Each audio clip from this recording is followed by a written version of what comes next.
영광 받으신 줄 믿습니다. 서로 이렇게 인사 나누실까요? 할렐루야. 눈과 귀와 입과 마음을 엽시다. 예. 이 시간 함께 앉아 있어도 또 TV나 스마트폰 앞에 있어도 그래서 예배 드린다고 할지라도 닫혀 있으면 말씀이 들어가질 않겠죠. 사실 지금은 과학기술이 발전해서 그 어느 때보다도 멀리 또 잘 볼 수 있는 시대가 되었습니다. 이전에 보면 우주에 떠 있는 이 허블 망원경을 통해서 최고의 그 우주에 관한 영상 자료들을 많이 받았는데요. 칠레의 한 사막에 지금 굉장히 큰 망원경을 만들고 있습니다. 그 거대 마젤란 망원경이라고 하는 건데요. 1조 원 규모의 사업이에요. 거기에 우리나라도 1,000억이나 투자를 했어요. 망원경 하나 만드는데 1,000억 원을 투자하니까 우리나라 이제 경제 수준 또 기초 과학에 이렇게 투자하는 규모도 많이 달라진 거죠. 거기는 뭐 사막 중에서도 가장 건조한 곳 중에 하나예요. 그러다 보니까 살기는 힘들지만 천체에 대해서는 장애 없이 그렇게 또 바라다 볼 수 있는 유리한 곳이기도 합니다. 그 망원경이 완성이 되면 우리나라도 1,000억을 투자한 만큼 한 달 동안은 독점적으로 사용할 수가 있다고 합니다. 근데 그 성능에 있어서는 종합적으로 평가해서 그 시력으로 그냥 나누자면 허블 망원경의 한 1,000배 정도 된대요. 달에 어느 한 곳에 촛불을 켜놓고 그 촛불을 볼 수 있대요. 그 상태를. 또 400km 떨어져 있는 곳에 있는 동전을 이게 뭔지를 식별할 수 있는 그런 능력이 있다고 합니다.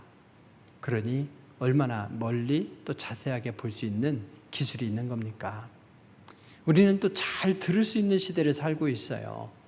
한 길게는 300km, 400km 바깥에 있는 잠수함의 소리를 들을 수 있대요.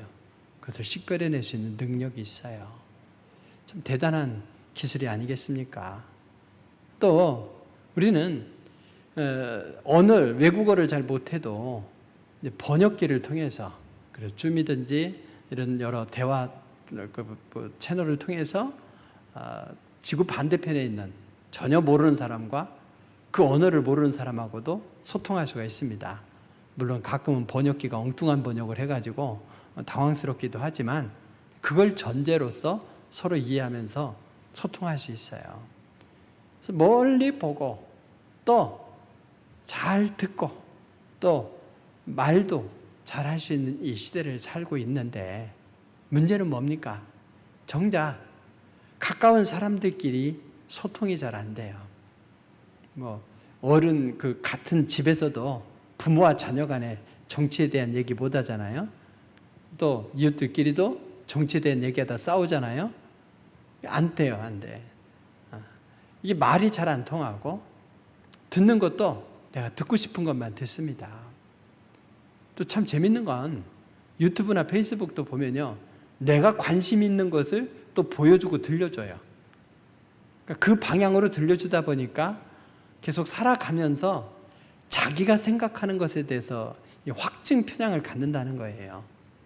그리고 내가 객관적이고 내가 중립적이다 이렇게 생각해요. 그러다 보니까 우측에 있는 사람을 더 우측으로, 좌측에 있는 사람을 더 좌측으로 밀어내요.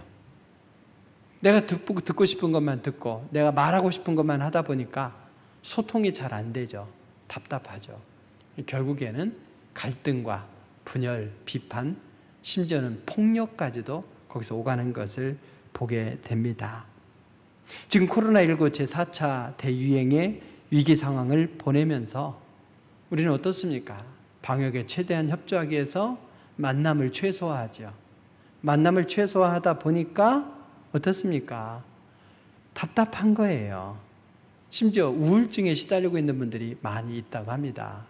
물론 방역 수칙을 위반하고 이리저리 피해서 빠져다니면서 그렇게 놀고 있는 사람도 있지만 국민의 대다수는 굉장히 성숙해서 우울증을 감내하면서도 그렇게 힘써 협력하는 모습을 보면 참 존경스럽습니다. 우리 성도들의 형편은 어떠합니까? 코로나19가 시작될 때만 해도 이렇게까지 오랜 시간 동안 마음대로 예배드리지 못하고 점심 식사와 오후 찬양 예배는 아예 전폐하리라 생각이나 했습니까? 한 3, 4주만 예배를 닫고 좀 참으면 이 상황이 진정이 될 건데 있던 것이 작년 2월이죠. 그런데 어떻습니까? 언제 해결될지 기미도 없어요. 하남에 한 명 확진자가 생기니까 놀라던 조마조마하고 확진자가 생겼을 때 놀라던 것이 엊그제 같은데 지금은 뭡니까? 수십 명이 나와도 그런가 보다 이렇게 살고 있지 않습니까? 그러다 보니 성도와 성도 사이에 마음껏 예배드리지 못하고 또 교제하지 못하는 것, 이것 때문에 그것을 삶의 이유로 삼았던 우리 성도들이 참 힘들어합니다. 점점 성도 사이에 만남이 뜸해지고 편안하게 이야기 나누지도 못하고, 또 어르신들 같은 경우는 교회 와야 또 얼굴을 뵙는 분들이 있잖아요. 그런 분들을 뵙지 못하고 그냥 내 살아상전에 볼 수나 있을까 이러면서 답답해하는 분들도 계시죠. 만나지 못하니 마음이 멀어지고 또 점점 서먹해지면서 힘들어하고 있습니다. 과학기술의 발달로 더 멀리 보고 더 많은 것을 들을 수 있고 더 넓게 소통할 수 있는 시대를 살고 있지만 정작 이웃과의 만남, 성도들과의 만남은 단절되어서 말하지 못하고 듣지 못하는 안타까운 현실입니다. 갈릴리 호수에서 사람들이 예수님께 데리고 나온 이 기먹고 말을 더듬는 자의 모습과 같이 답답한 삶을 살고 있습니다. 사람들이 외롭고 힘들고 고통스러운 시간을 보내고 있지만 이런 모든 문제에 대한 진정한 해결자는 예수님이심을 믿으시기 바랍니다. 오늘 본문 말씀은 예수님께서 기먹고 말 더듬는 이중장애, 중복장애를 겪고 있는 그를 고쳐주심으로써 새로운 삶을 살게 하신 기적의 말씀입니다. 예수님께서 오늘 이 기적을 행하시기 위해서 움직인 길을 보면 좀 이해하기 쉽지 않은 길이에요. 본문 앞 24절을 보게 되면 예수님께서 게네사렛에서 떠나셔서 어디로 가셨냐? 두로라고 하는 곳으로 가셨습니다. 두로. 갈릴리 북부 해안에 갈멜산이 있어요. 그러니까 하이파라고 하는 곳에 갈멜산이 있는데 거기서 더 북쪽으로 올라가야 두로가 있어요. 지금은 레바논 땅이에요. 레바논 땅. 그 당시에도 이방 지역이었어요. 근데 그곳까지 가셨어요. 갈릴리 호수 게네사렛에서 북쪽으로 한 55km 떨어져 있는 해안 도시예요. 그곳까지 가신 이유가 뭡니까? 왜 거기까지 가셨는가 보니까 바로 수르보니게 여인의 딸을 고쳐주시기 위한 거였어요. 한 영혼을 소중히 여기셔서 그 영혼을 살리기 위해서 두로까지 가신 거죠. 그 다음이 문제예요. 오늘 본문은 31절에서 이렇게 말씀합니다. 다시 두로 지방에서 나와 시돈을 지나 데가볼리 지방을 통과하여 갈릴리 호수에 이르셨다. 그냥 무심코 읽어 넘길 말씀이지만 이 팔레스틴 지역의 지형을, 지도를 생각하면, 지리를 생각하면 이해할 수 없는 동선이에요. 갈릴리 호수로 돌아오시려면 어떻게 하면 됩니까? 게네사렛에서 떠나 두로로 가셨으니까 두로에서 다시 게네사렛으로, 아니면 지금 갈릴리 호수의 동편이니까 그쪽으로 오시면 돼요. 그러면 한 6, 70km 길이 되죠. 근데 어떻게 하셨습니까? 시돈으로 가셨다 했죠. 시돈을 지나가셨대요. 시돈이 그러면 두로에서 갈릴리 호수로 오는 길에 있느냐? 아닙니다. 갈릴리 호수에서 북쪽으로 올라가야 그 해안가에 두로가 있는데 거기로부터 다시 한 40km 올라가야 30km 올라가야 거기 시돈이 있어요. 두로, 시돈. 거기 역시 해안가에 있는 항구 도시예요. 그러니까 예를 들면 그 갈릴리 호수로 오는 길과 정반대의 길로 가신 거예요. 그 다음 어디로 가셨다고 했습니까? 대가볼리로 가셨다고 했잖아요. 그래서 대가볼리를 통과하셨대요. 대가볼리가 어딜까요? 대가볼리.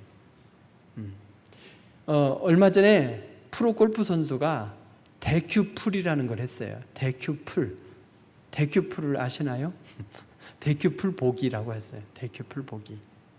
이게 뭐냐면 보기는 기준타보다 한 타를 더 치는 거예요. 4타 쳐서 홀을 넣어야 되는 그 구멍에 넣어야 된다면 거기서 5타를 치는 걸 보기라고 그래요. 그리고 기준타보다 2타를 더 치면 더블 보기라고 하는데 PGA에서 한국 선수가 대큐풀 보기를 했어요. 그게 뭐냐면 3번에 넣어야 될 파3 홀에서 13번에 넣은 거예요. 네가 이기나 보자, 내가 이기나 보자 하면서 계속 물에 빠뜨려서 13번 만에 구멍에 넣었대요. 그래서 대큐풀 보기라고 그래요. 대큐라고 하는 말이 데카에서 나온 말이에요. 데카, 열이라는 말이죠. 대가볼리를 헬라어 발음으로 하면 데카폴리스예요. 그래서 10개의 도시가 있는 지방이란 뜻이에요. 알렉산더에 의해서 정복되어서 세워진 10개의 도시가 있는 지방이에요. 이게 어디에 있냐면 갈릴리 호수에서 동남쪽으로 있어요. 그쪽에 있는 지방입니다. 약간 동쪽, 북쪽까지도 걸쳐서 있어 굉장히 광범위한 도시예요. 지역이에요. 10개의 도시가 있는 지역이니까.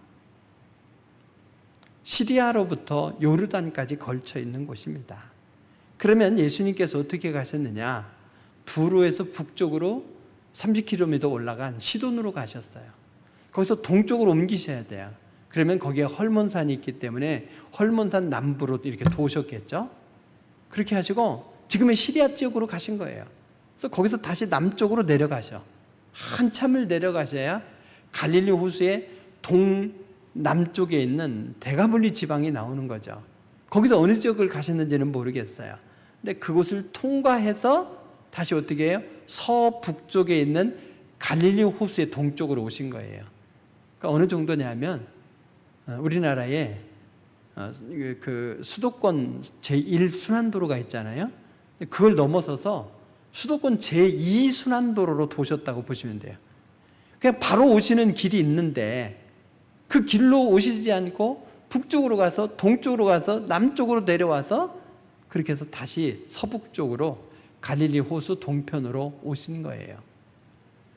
그러니까 한 6, 70km 거리를 최소한 230km 정도 돈 거예요.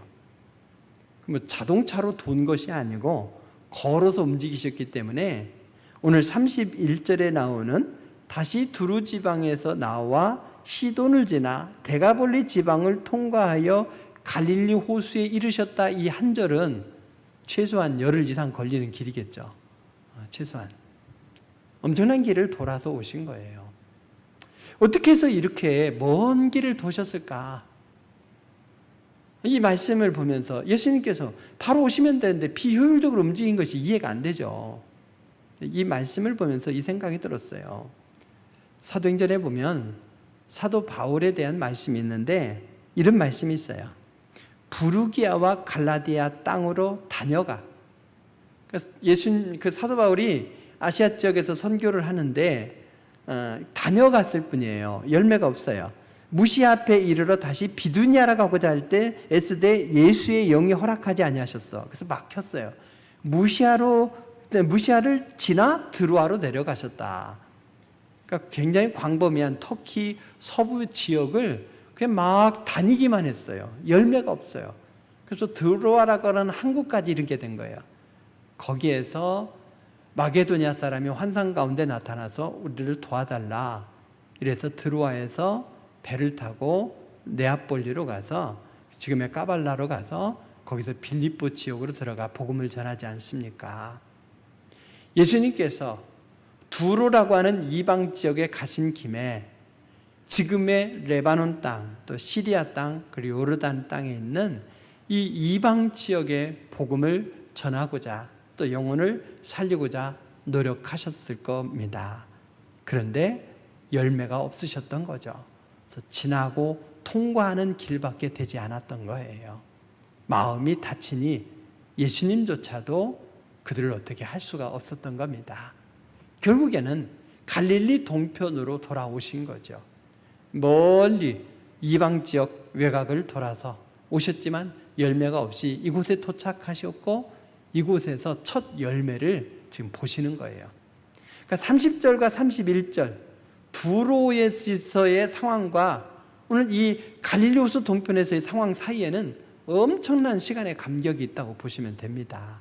그래서 예수님께도 오늘 이 사건은 굉장히 의미 있는 사건이죠. 예수님께서 갈릴리 동편에 오셨을 때에 동네 사람들이 한 사람을 데리고 왔습니다. 그래서 이 사람을 좀 낫게 해주십시오 하고 뭐라고 했습니까? 간구했다고 했어요. 그랬더니 예수님께서 그를 고쳐주신 거죠. 오늘 이 말씀 속에서 우리는 우리에게 주시는 이 귀한 교훈과 우리를 향한 기대를 발견하게 됩니다. 우리를 향한 교훈은 뭐겠습니까? 먼저 이 사람이 듣지 못해요. 듣지 못하는데 말이 어둔하다. 그럼 뭐예요? 그나마 다행이죠. 원래 듣지 못하면 말도 못하게 돼 있는데 가느다랗게 들었는지 부모의 간절한 돌보심으로 어눌하게라도 소통할 수 있게 됐는지는 모르겠어요. 근데 어쨌든 그는 소통에 큰 문제가 있고 장애가 있는 사람인데 그가 건강하게 된 데는 뭐가 있었습니까? 먼저 바로 동네 사람들의 돌봄이 있었던 거죠. 그는 듣지 못해요. 그러니 그 돌아가는 상황을 잘 몰라요. 예수님에 대해서도 누군지 몰랐겠죠. 근데 그 예수님께서 이 동네에 오셨다, 그 의미가 뭔지도 몰랐겠죠. 근데 동네 사람들이 그걸 알아차리고 이번이 바로 이 사람을 낫게 할 기회다 여기고 듣지 못하고 말이 어둔한 이 사람을 예수님께로 데리고 나와서 고쳐달라고 간구했다고 했어요. 간구. 간절히 구했던 것이죠. 말이 어눌한 이 사람은. 이 사람은 예수님에 대해서 몰랐을 거예요. 뭔 영문인지도 모르고 따라왔을 겁니다. 그렇지만 동네 사람들의 이 돌봄, 섬김에 의해서 이 사람이 회복될 수 있었던 거죠. 오늘 우리가 깨닫는 게 뭐겠습니까? 코로나19의 대유행으로 인해서 사람들을 만나는 것이 두렵죠. 조심스럽죠. 그럼에도 불구하고 또 만나야만 사는 존재예요. 그러니 얼마나 힘듭니까? 사람은 혼자 살 수 있는 존재가 아니에요. 하나님께서는 사람을 만들어 놓고 사람이 혼자 사는 것 이것이 좋지 아니하니 내가 그를 위하여 돕는 배필을 지리라 하고 하와를 만들어 주신 것 아니겠습니까? 사람은 홀로 살 수 있는 존재가 아니에요. 함께 살면 얼마나 큰 유익인지 모릅니다. 전도서의 4장에 보면은 두 사람이 한 사람보다 나으면 그들이 수고함으로 좋은 상을 얻을 것입니다. 혹시 그들이 넘어지면 하나가 그 동물을 붙들어 일으킬 것이에요. 근데 넘어졌는데 누가 일으켜줄 사람이 없으면 참 불행한 사람이래요. 그리고 또 뭡니까? 함께 누우면 따뜻한데 혼자 누워있으면 누가 따뜻하게 해주냐는 거죠. 그러면서 한 사람이면 패하겠거니와 두 사람이면 어떻습니까? 맞설 수 있어요. 세 겹줄은 끊어지지 않는데요. 그래서 사람은 더불어 살아야 된다는 거죠. 더불어 살아야 쓰러졌을 때 누군가가 일으켜 주는 것이고 또 서로 위로하고 따뜻하게 해주는 것이고 대적과 문제를 만날 때도 서로 힘을 모아 그걸 이겨낼 수 있는 거 아니겠습니까? 그래서 여러분 오늘 이 주인공은 이중의 중복장애를 가지고 있으니 그 인생에 있어서 애달픔, 고통은 이루 말할 수가 없습니다. 사실 누군가가 이를 데리고 오지 않았다면 예수님께서 다녀가신지도 모를 것이고 내가 치료받을 기회를 놓쳤다는 사실도 모를 거예요. 그냥 인생이 이런 거리냐고 살았겠죠. 그런데 그가 살았을 그 삶의 내용과 예수님을 만나 회복되어서 소통하며 하나님을 찬양하며 살았던 이 삶의 내용 이걸 비교해 보면 이웃 사람들의 행동 그것이 없었다면 어떨까? 참 아찔한 거예요. 내가 무심코 외면했던 하나의 행동이 누군가에게 엄청난 좌절일 수도 있어요. 놓친 기회일 수도 있어요. 내가 섬긴 하나의 자그마한 행동이 그것이 엄청난 결과를 가져올 수도 있습니다. 그죠? 어차피 마을 사람들이 예수님을 만나러 나오는데 거기에 너도 가자 하고 데리고 나왔어요. 너 문제 있지? 예수님께 해결받자. 뭐 엄청난 수고입니까? 어찌 보면 작은 수고이죠. 근데 그 수고가 엄청난 결과를 가져왔습니다. 어떤 사람은 말할 거예요. 나는 누구의 도움도 필요하지도 않고 돕지도 않고 혼자 살겠다. 그것처럼 비성경적이고 위험한 시도는 없습니다. 우리는 태어날 때부터 죽을 때까지 서로 도움받고 도움을 주고 서로 협력하며 살아가야 될 존재입니다. 서로 불쌍히 여기고 서로의 형편을 살피고 서로 돕는 마음으로 손을 내밀 때에 길이 열리는 거죠. 우리가 이해타산을 따지지 않고 서로가 믿고 서로가 또 섬길 수 있는 것, 도울 수 있는 곳이 어디 있습니까? 우리 신앙 공동체 안에서 서로 돕고 섬길 수 있다는 것이 행복인 거예요. 오늘은 내가 번거로운 수고로 누군가를 돕는다면 내일은 내가 누군가의 도움을 받아야만 합니다. 중복 장애인이 에바다의 치료의 은혜를 입는 일에는 무엇보다도 동네 사람들의 돕는 수고가 있었습니다. 누군가의 도움이 필요할 때 기꺼이 수고하는 한 사람이 바로 여러분 되시길 주의 이름으로 축원드립니다. 그렇지만 뭐니 해도 이 중복 장애인이 치료받을 수 있었던 데는 근원적으로는 예수님의 도우심이 있었죠. 이 교회가 세상의 친목단체와 다른 건 여기에 있는 거예요. 우리의 돌봄과 우리의 섬김이 여기서 그치는 것이 아니라 그 서로 사랑하고 섬기면 거기에 주님이 계시고 주님의 사랑이 있다는 거죠. 주님의 사랑으로 서로 나누고 돌보기 때문에 세상이 경험할 수 없는 놀라운 은혜를 경험하는 것입니다. 이웃 사람들의 도움으로 그치지 않고 하나님의 놀라운 역사로 이어졌던 것이에요. 예수께서 그 사람을 따로 데리고 무리를 떠나사 손가락을 그의 양 귀에 넣고 침을 뱉어 그의 혀에 손을 대시며 하늘을 우러러 탄식하시며 그에게 이르시되 에바다 하시니 이는 열리라는 뜻이라. 예수님께서 동네 사람의 손에 이끌려서 온 이 중복 장애인을 외면하지 아니하시고 그에게 6단계를 통해서 치료하셨어요.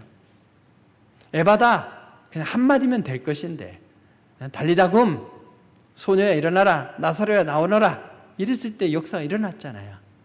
근데 예수님께서 여기 이 중복 장애인에 대해서는 6단계를 거치셨어요.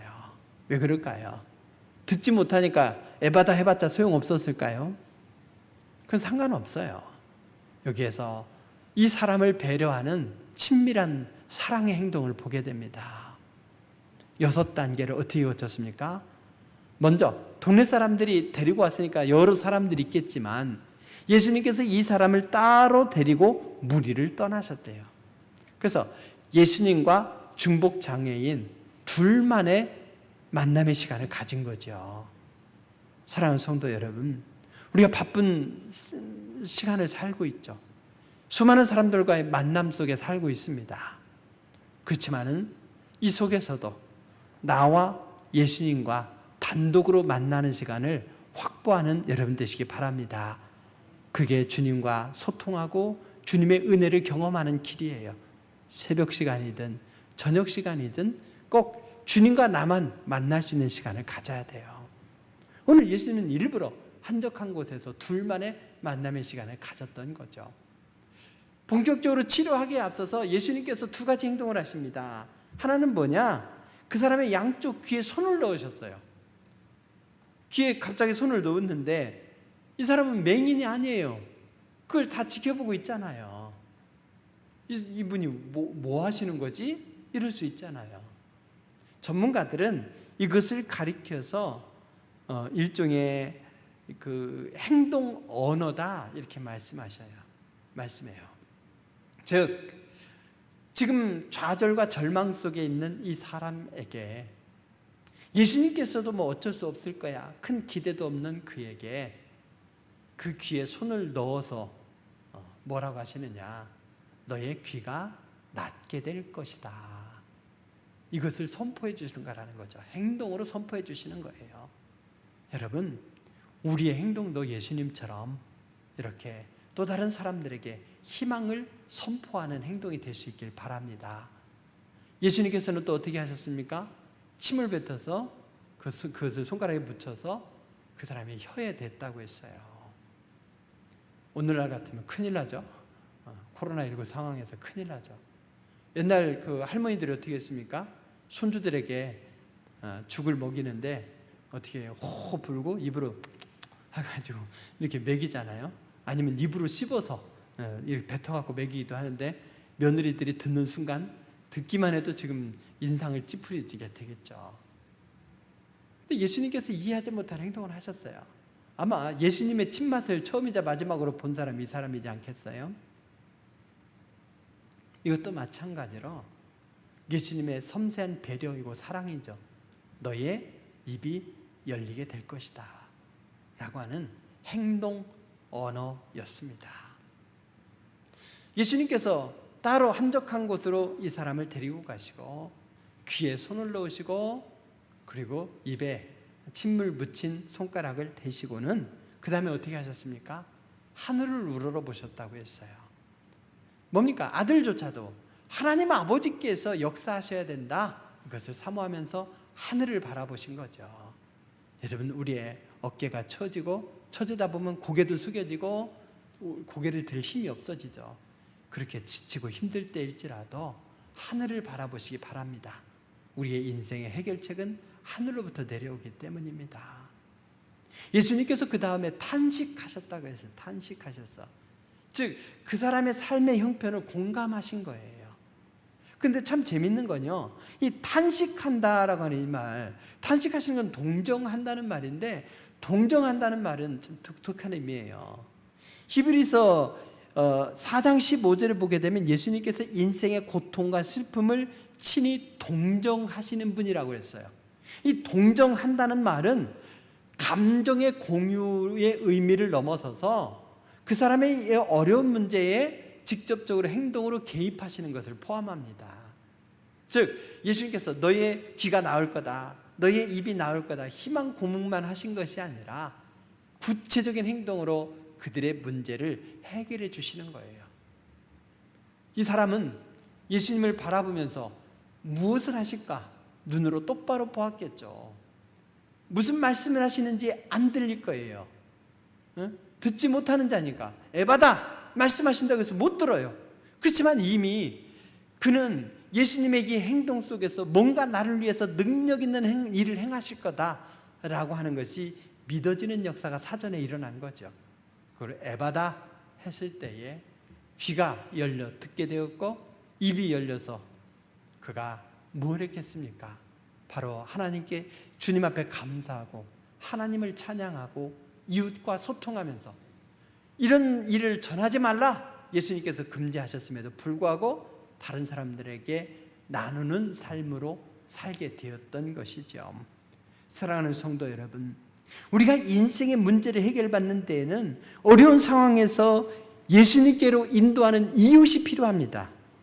진정한 해결자는 또 예수님이심을 또 믿으시기 바랍니다. 그래서 내가 어려움 속에 있는 영혼들, 그 영혼을 돌보고 섬기면서 그가 예수님을 만날 수 있도록, 그래서 인생의 난제를 해결할 수 있도록 해주는 것, 이 역할이 굉장히 중요하고, 우리 스스로도 예수님을 믿고 예수님께 우리의 모든 문제를 내어놓는 것이 중요합니다. 예수님 앞에 나올 때, 예수님을 경험할 때 막힌 담이 무너지고 뚫리는 역사가 나타날 것입니다. 본문의 이 사람처럼 우리가 이 어려운 상황들을 보내면서 외롭고 답답하고 고통스럽습니까? 예수님의 어루만짐 치료를 기대하시길 바랍니다. 주님께서 우리를 치료해 주시고 건강한 영혼으로 회복시켜 주실 줄로 믿습니다. 그러나 건강한 영혼으로 회복된 것만이 중요한 거 아니죠. 그 다음에 어떻게 사느냐예요. 예수님께서는 우리에게 기대하시는 것이 있어요. 바로 에바다 해서 열린 자로서 살아가는 삶이죠. 우리가 어떻게 살아야 되겠습니까? 사랑하는 성도 여러분, 제대로 들을 귀를 가지고 살아가시길 주의 이름으로 축원드립니다. 들어야 될 건 못 듣고 엉뚱한 거 쓸데없는 것만 들어서는 안 돼요. 세상에 비판하는 소리, 불평하는 소리, 원망하는 소리, 이런 소리만 들어서는 아니 돼요. 정말 주님께서 주시는 생명의 말씀을 들을 줄 알아야 됩니다. 이웃들의 신음소리를 듣고 내가 어떻게 그 영혼을 섬길까? 이 소리를 들을 수 있어야 돼요. 믿음은 들음에서 난다고 하지 않았습니까? 그래서 오늘 이 시간에도 우리가 그저 듣고 흘러 넘기는 거 듣는 것이 아니죠. 내가 이 말씀을 듣고 이 말씀대로 내가 변화되리라 하는 사명감 속에서, 결단 속에서 우리가 말씀을 들어야 돼요. 그때에 우리가 정상적으로 살아갈 수가 있는 거죠. 귀는 있으나 듣지 못하는 자들, 그들을 향해서 예레미야는 이렇게 얘기합니다. 귀가 있어도 듣지 못하는 백성이요, 귀가 할례 받지 못함으로 듣지 못한다고요. 이사야는 이렇게 얘기했습니다. 뭡니까? 듣지 못하는 귀를 가진 이스라엘 백성들을 보면서 탄식했어요. 예수님께서는 들을 귀 있는 자는 들으라 그러셨어요. 귀가 정상적으로 듣는다고 해서 다가 아니에요. 내가 듣고 싶은 것만 듣는다면, 또 엉뚱한 것만 듣는다면 제대로 작동을 못하는 거죠.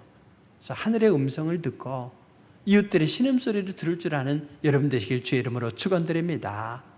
그러면서 우리의 말이 제대로 돼야죠.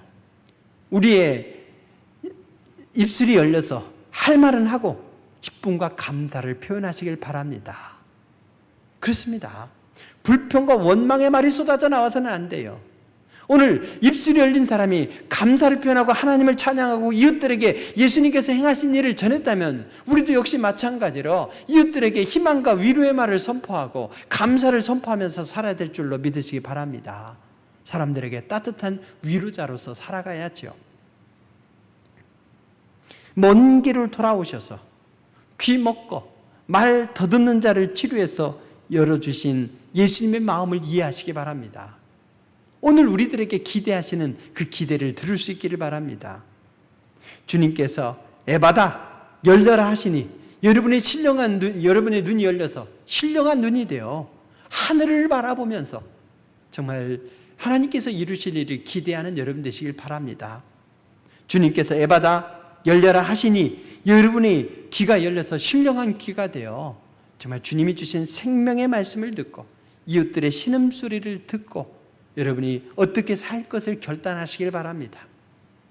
주님께서 에바다 열려라 하시니 여러분이 입이 열려서 신령한 입이 되어 하나님께 영광의 찬양을 돌리고 감사하고 이웃들을 위로하고 섬기는 삶으로 살아가는 여러분 되시길 바랍니다.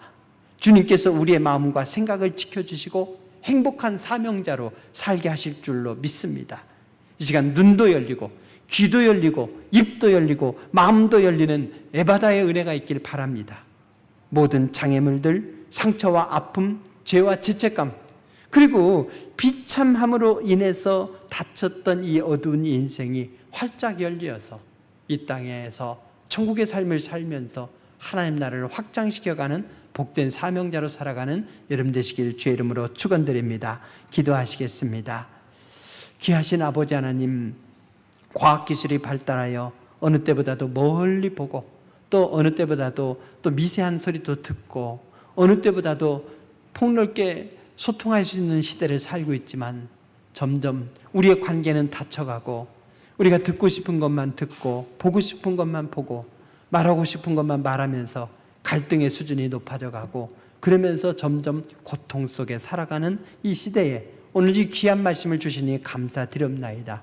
우리가 주님을 믿는 자로서 우리의 눈과 우리의 귀, 우리의 입이 거룩해질 수 있도록 도와주시옵시고 생명의 말씀을 듣고 나누는 아름다운 사명자, 위로자로 살아가는 우리의 모습 될 수 있도록 도와주시옵소서.